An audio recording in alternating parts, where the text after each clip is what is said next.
All right, guys, I want to stick with this issue of banning individual fans because I'm good. Feel free to speak up if you disagree.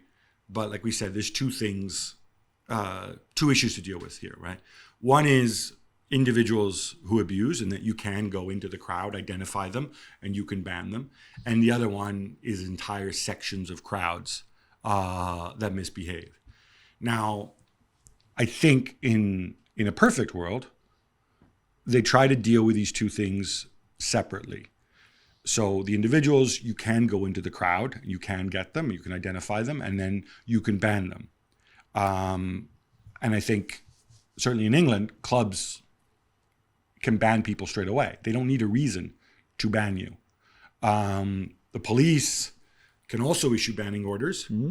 Obviously, that there's a whole process there, and they have to have evidence, and it take longer. And that's why I raised the issue with Alex about, can clubs ban them? Do clubs ban them? And Alex, I think you'd mentioned off air that Valladolid, for example, they banned individuals. So surely that, I think, is a step forward. I would expect whatever the outcome of the criminal investigation is here, that if these guys are found guilty, and I don't see how they can't be, Jules, that Valencia would make sure that these two people never set foot in Mestalla ever again. Yeah, we hope so. But the problem is we always come back to the same thing. It doesn't happen, then it will be someone else. And unless this is clearly not enough, because it happened, like we said too many times before, some clubs have banned some of their fans who were racially abusing Vini, and then it happens again. So clearly, whatever system is in place, from La Liga, from the federation, from the clubs, it's just not working, right? Because we want it to stop, and it's not stopping. It's actually getting worse. Okay, so on the point of it getting worse or better, I don't know, because the reality is in the past, people didn't talk about these incidents and people didn't report these incidents, right? So I think we've made a step forward there. In terms of banning the individuals, I mean, you can go back and talk to footballers of color who played in the 1980s and 1990s here in England where we live, and we can see that actually banning individuals, giving lifetime bans, actually works. Because you know what? The people who were racially abusing footballers in the 80s and 90s, they've not, by and large, and cases sadly still happen here in England where we're taping the show, they were not replaced by other people racially abusing footballers, right? So I think if you have those penalties in place, that's fine. And I think ideally you always punish the individuals. You always have accountability. But Alex, what you can't do, which is more difficult to do, is if you have an entire stand chanting something racist, because in that situation, you can't expect the unless you have the military on hand, you can't expect them to come in and ban everybody. And that's why in other countries, that's why they have the protocol, for example, where the match gets abandoned if the chanting persists. That's why they close stadiums, they close individual stands. Is that approach effective? Is it something, first of all, that's a purview of La Liga, or is that the purview of the Spanish FA? I mean, this is something that La Liga and its member clubs could do if they wanted to. If they wanted to institute more radical penalties in terms of closing parts of a stand or an entire stand or a stadium, they could do that if they thought that was going to be an effective deterrent and it wasn't going to bring further problems. Of course, fundamentally, this comes down to it's a societal problem here in Spain where some fans feel comfortable standing in the stands, racially abusing a player, and with feeling like they can do that, and that those around them as well are going to tolerate it. That's part of the problem. It's hard to know because this keeps happening. Clearly, what's happening right now, what's being done right now, isn't an effective deterrent because it keeps happening. So something needs to change, and something more needs to be done, and that clearly is what Vinicius is saying. Jules, I want to make the point here that, and because I do think it's relevant, I've been around these people. I've heard all these excuses, not from in this case, and it all comes back to two things. One is they say, these people, to a man, and this is why I struggle when people say it's a societal issue. Yes, racism is a societal issue. I don't expect football to solve societal issues. I just want to make sure that this doesn't happen in stadiums. And they come out and they say that they're not actually racist, that it's just another form of abuse. They don't like Vinicius. And so they feel empowered to wind him up racially, which to me is entirely unacceptable. But it's Wind them against up a the law different way. anyway. Call them ugly. What? It's an offense. You just don't. You can call someone tonto, you're stupid, you're an idiot, and that's Right. It's not nice, but it's your way of winding him up, which is okay. You don't go to jail for that. If you racially abuse someone, whether you want to winding him out or not, whether you don't think you're being racist or what, you go to jail for that. This is an offense. It's not. It's illegal. But I think more So than it being illegal, which is there are a lot of gray areas there, and it's not always easy to prosecute. It just seems common sense to me that this is not an acceptable. It's not an acceptable way, and I think it brings up. And you make a good point there. I don't really care if these people are racist or not. Like I really don't care. Yeah. Like, I'm not a sociologist, whatever. I simply care that they racially abuse somebody, which, as you said, is illegal. More than illegal, it's just wrong. You know, it's wrong. There's a But lot of things it's which are the legal, usual which are line like, wrong. I'm Like, not this is- racist. I've got black friends. So Yeah, I'm and not I don't racist, boo which my is- own black players. Exactly. Or they come up with things like, I don't boo my own players who are players like, of color, which is there's- BS. Yeah, and they're saying like, oh, look, Rodrigo and David Alaba and Camavinga, these guys don't get racially abused in the way Vinicius does. It's because they don't like Vinicius. I don't care Exactly. whatever hydraulics you go through in your mind to try to justify this. It just simply can't happen. We're all in agreement But on we that all, part. for me, Javier Tebas is responsible for it. The clubs are responsible. You are responsible for what happens in your stadium. I do not care if it's one guy, 20,000, 200. They are your fans. They're in your stadium. You know who they are. Everybody who has a season ticket, for example, is registered under his name. You sell tickets to people who put their name down. You know exactly who is sat where in your stadium. Well, to a degree you do, because but people you move should- around or whatever. Yeah, but still, you should. And this is your own responsibility as a club. That's why I disagree with you in the sense that I think clubs like Valencia, like Valladolid before, could also be punished directly to the club. And then I'm sure that fans then will think twice next time to call Vini a mono, because they think they're going to think like, hang on, I don't want the stadium to be closed, playing behind closed doors. This is not good for my team. I don't want to be dock points. I don't want my club, who is struggling financially already, to be fined 100,000 euros, 200,000 euros, 500,000 euros, whatever the fine is. And Javier Tebas has to do his part. Right now, Javier Tebas is hiding behind the fact that all I can do is we investigate, we send that to the local police, and they do what they have to do, and then we forget about it and we move on. No, you don't move on. You don't move on anymore. So I think one of the difficulties with punishing the clubs is that while it may be appropriate in certain issues, and by the way, clubs should definitely be held to account. Nobody's doubting that, right? In fact, I think there's more that we can do. We talked about this in the Lukaku case. I've often been super critical of Juventus, but they introduced facial recognition. They have this fancy camera system. They can zero in and every single fan's underwear if they want to. And there should be an investment in that, whether the money comes from La Liga or whether you just tell clubs in the same way that your stadium has to be up to snuff, you need to have the system in place so that we can readily identify everybody, right? That's stuff that they can do.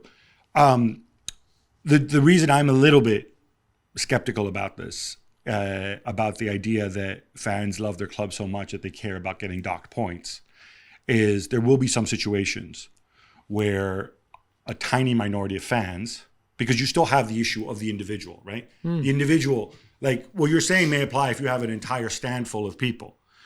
If you have an individual who's angry at his club and the club's already relegated or the club's in mid-table with nothing to play for, he may well feel that, you know what? I hate the owner of this club, or I hate the situation, or whatever, or I'm going to threaten the club and blackmail them and say, give me 50 free tickets, or otherwise I'll do this. And look, all this stuff has happened before, right? We've seen people do this. Yeah. So I don't know what's most effective. What's most effective here? But I want to ask Alex: has that been part of the conversation? So better crowd recognition, better crowd control measures, paid for by the clubs, or paid for by La Liga, but having those things in the stadium so that you can quickly intervene on individuals? I mean, with the number of cameras that are inside a stadium right now, it's hard to know or understand why everyone wouldn't be on camera and identifiable at pretty much all times, I think. I just wanted to go back to what you were saying about the legal route. The big problem here in Spain with the legal route is that prosecutors, time and time again, in these cases, of racial abuse of Vinicius have decided not to press charges, have decided not to prosecute. There was one incident before the Madrid derby late last year in which some Atletico Madrid fans outside the stadium were chanting, calling Vinicius a monkey. And that went through the legal process, and prosecutors decided not to press charges because they said it didn't meet the standards for a criminal offence. Some bizarre reasoning saying it lasted just a few seconds and it was in the context of a derby. Just absurd. And so that's why the legal route isn't working. So like you say, something else needs to be done. I saw that video, and that's why, like, you know, Jules, you can say, oh, it's illegal, it's a hate crime or whatever, but if it's going to tie up the courts, if it's going to take forever, and in the end, they're not going to prosecute or press charges because they say the nonsense that Alex just repeated. Right? No, but I'm just fine. But we're not here. We're not having a legal criminal justice system. No, but the problem of Spain as well. But this is why La Liga and the Spanish FA need to do more, because the criminal system won't. Yeah, true. But I mean, Alex lives there. I think the racism issue in Spain goes beyond football. I think we can agree with that, Alex, right? Yes. So it's not La Liga can do if not everybody is pulling in the same direction, including prosecutors, the law, the justice in that country. It has to be an effort that everybody, how do you say, like a collective effort. Collective effort. That's it. And I'm going to say to you, no, because, and I'll tell you why. Because I can't wait around for society to change and for the legal system to get up to speed. I want La Liga and the Spanish FA to act now and to act on the things that they can control. What they can control is banning people. So this whole it's a societal problem, collective issue, it's fine. I don't have a 20-year horizon. But it doesn't matter. That's fine. That's great. Start now then. Start now for the next generation. Right. For the next Vinicius. That's fine. Those are wonderful words. But I want action, so I'd like to narrow down on what they can do individually. So we've already said that clubs can do a better job of identifying individuals and issuing their own banning orders. They don't need to wait for the police to do that. La Liga can put pressure on clubs to take action of banning orders. Those Liga observers who are there. Yeah, but they don't. What? They don't. No, but I'm saying this is what they need to do. This is something that is reasonable to expect of them. It's not reasonable. But then I don't understand why you don't want La Liga to punish those clubs. Well, they can punish clubs who don't take action. But when it's individuals, I think it's a different. I don't think it's the most effective way of doing it. The most effective way of doing it is, as we heard from Alex, as we've seen, there are better security measures you can do. When these incidents are recorded, they have observers in the stands. They know when it happens. I want to get to realistic steps rather than these big macro solutions, which I don't know where they lead. If I'm a club, I was going to take Peter Lim and Valencia, but this is a wrong example. I'm a Spanish club, right? This happened in my stadium. Almeria. This happened in my stadium. Javier Tebas calls me the following day and said, listen, we need to do something. We find something. I said to the Javier Tebas, have you seen the tweet that you just sent on Sunday night? Where you basically blame Vinicius for everything that's been happening to him this season? Why would I listen as a club to Javier Tebas trying to give me lessons on how to manage my fans, my video recognition, when Tebas himself is not on board, Gab? Okay, this is part of the problem. Fine. But that's why, hopefully, with Alex's help, we're saying what we think Tebas should do. I am certainly not defending Tebas in this situation in any way, shape, or form. I'm saying is somebody needs to deal with it. I cannot wait for the legal system in Spain to go and deal with this system. Then change which is the first thing that why Tebas should stop. It's great that you keep passing this information to prosecutors if then they don't do anything. So what you can do right now, review the cameras and the security systems in the stadium. Like I mentioned, Juventus have some kind of state-of-the-art one that they use to stop terrorist attacks in airports. They even have directional microphones, all this stuff. It costs something like 400,000 euros to implement. I think that's money very, very well spent. Okay? So that is one concrete step. The observers are there. The observers report back to La Liga. If the club don't deal with these situations, then you take steps against the club. Then you can look at docking points because this is a club not doing what they're supposed to do. But you have to give the clubs a chance to go and clean up their mess. These to me seem like reasonable things. I don't think you can keep hiding behind the legal system and jurisdictions. Alex, you said Rubiales and the Spanish FA are talking later, and you immediately said it. For those, we don't need to get into Spanish football politics, but Rubiales and Tebas don't like each other. I think Fair. we all know that. But here's what's obvious to me about Tebas. Tebas's job is to look after the welfare of La Liga. So the image of La Liga matters to Tebas, right? He's trying to launch a global product. He spends money on their TV channels and this and that. And if he doesn't do a good job promoting La Liga and increasing revenue, he's going to be out of a job and look at some other schlemiel in his place, right? Yeah. So Tebas, it seems to me, Alex, has a strong incentive to act. What's stopping him at this point? Because you know what? If you act now, you can't even have the argument that like, oh, Real Madrid are against me, because Real Madrid would probably back you in this situation. And for once, Tebas and Real Madrid would be on the same side. I think that they have been drastically underestimating how damaging this is to La Liga's image globally. Maybe this time with this reaction, because this has become a major international story. It's the biggest story in Brazil right now. Everyone up to and including Lula, the president, is talking about this in Brazil. Maybe La Liga are going to realize just how damaging this is. The problem with Tebas, he takes this kind of misguidedly combative approach to literally everything. And so when Vinicius comes out, rather than coming out and saying, Vinny, we're with you, we support you all the way, we'll do whatever it takes, here's what we're doing already, and we want to do more. Instead of that, Tebas seems to be kind of somehow like want to fight back at what he sees as criticism of La Liga. And he says Vinicius, he calls him kind of misinformed, or that he's being manipulated by those around him. And like I say, takes this really like pugnacious approach, which is completely ill-suited to this situation. It's a very, very strange response, I think, from Tebas. And like you say, what should be concerning him is just how much damage this is doing to La Liga around the world, which when La Liga, what they want to do, as you say, is compete with the Premier League, continue to expand globally. An issue as fundamental as this, as your star player, because Vinicius is the star of La Liga of the future. He's on the way to becoming the best player in the world. If this guy is calling Spain a racist country, which is what he did, and calling your league a racist league, and implying, as he did at the end of that statement on Instagram for Vinicius, he said, I will keep fighting the racists, even if it's far from here, which is an implied threat saying, sort this out or else. When that's happening with your most kind of valuable asset as a player, you need to sort this out and fast. Yeah, listen, you hit the nail on the head. And I think, Tebas, if you're listening, just, next time you're about to tweet, text Kirkland and he'll tell you what to tweet, because that would have made a lot more sense. Right? It's an absolute disgrace, that tweet. On the one thing that struck me, Carlo Ancelotti went through this a few years ago when he was managing Napoli. Similar situation, Koulibaly was racially abused. They applied the protocol. It stopped, but Koulibaly said, but Ancelotti said he felt very strongly that the next time that it happens, he's going to pull his team off the pitch.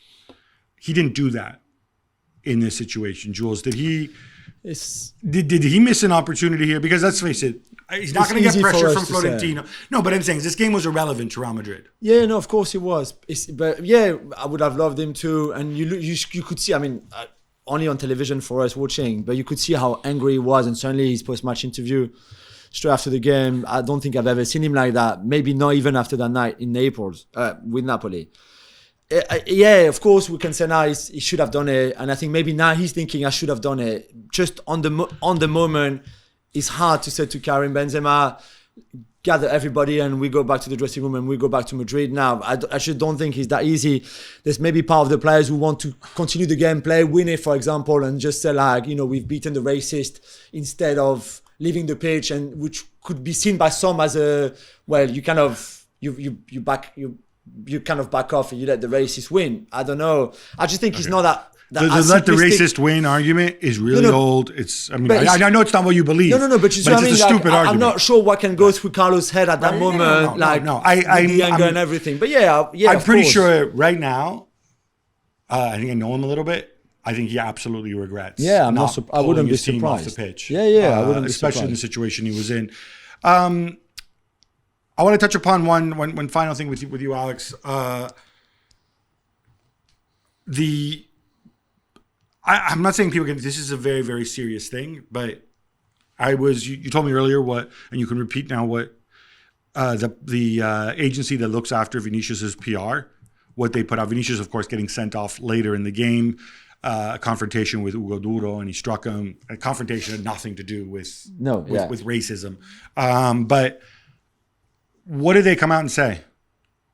Yeah, it was quite a remarkable statement on Instagram from Vinicius's agency. They put out a statement today, basically making the comparison between what happened to Vinicius Jr. last night and what happened to George Floyd, and they were saying that this is reflective of a young Black man being restrained, both literally and figuratively. Sorry. Just to be clear, they're not talking about him being racially abused. They're talking specifically about the incident with Hugo Duro. Yes, the image landed time in which there was this big brawl. Hugo Duro clashed with Vinicius. Hugo Duro restrains Vinicius Jr. Vinicius pushed him away, and Vinicius was sent off. So that literal example of restraint is what they are talking about. But they use that to then go on and try and make a wider point, saying that Vinicius is being restrained as well symbolically by a league which it says doesn't want to see Black players succeed like Vinicius is doing. That's what his agency said today.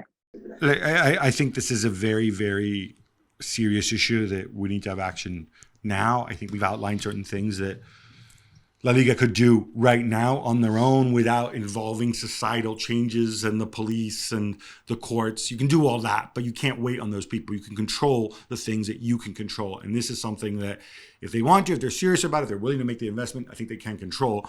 I don't think what we need is people comparing Hugo Duro to the policeman who killed George Floyd, frankly, because that to me seemed purely like a physical confrontation on the pitch. There's no suggestion from anyone that racism was involved. Whatever kind of weirdo imagery you want to conjure up, it's just a really bad idea. Leave Hugo Duro out of this. Guys, we've been into this a lot. Anybody have last thing to say? It was just we were talking with Alex before preparing for the show about the future for Vinicius, because and like Alex also said in his tweet, Vinicius kind of mentioned the possibility that maybe one day he's going to fight the racist from far away from Spain. I mean, I don't think Real Madrid will let him go, but just from a Vinicius point of view, there would be a point where he would have had enough and just would never want to put a foot back in Spain ever again. And you can completely understand why there's a point, even if he's the biggest star in the greatest club in the world right now, with the future ahead of him in a top league. There will be a point where he said, you know what, I would rather go to play in England or play in France or play in Italy. Italy, just be careful. Yeah. But, play in Germany, But you see what I mean? Yeah. I know it's not going to happen this summer or whatever. But to go back to what Alex was saying for La Liga, this is also threatening La Liga to be losing, not just maybe Vini, but maybe other players if that happens to other players as well. Yeah, and I think we should point out, too, that this... If we want to be super cynical about it, this is more relevant because, as Alex said, Vinicius is arguably the biggest star in La Liga, certainly the biggest future star.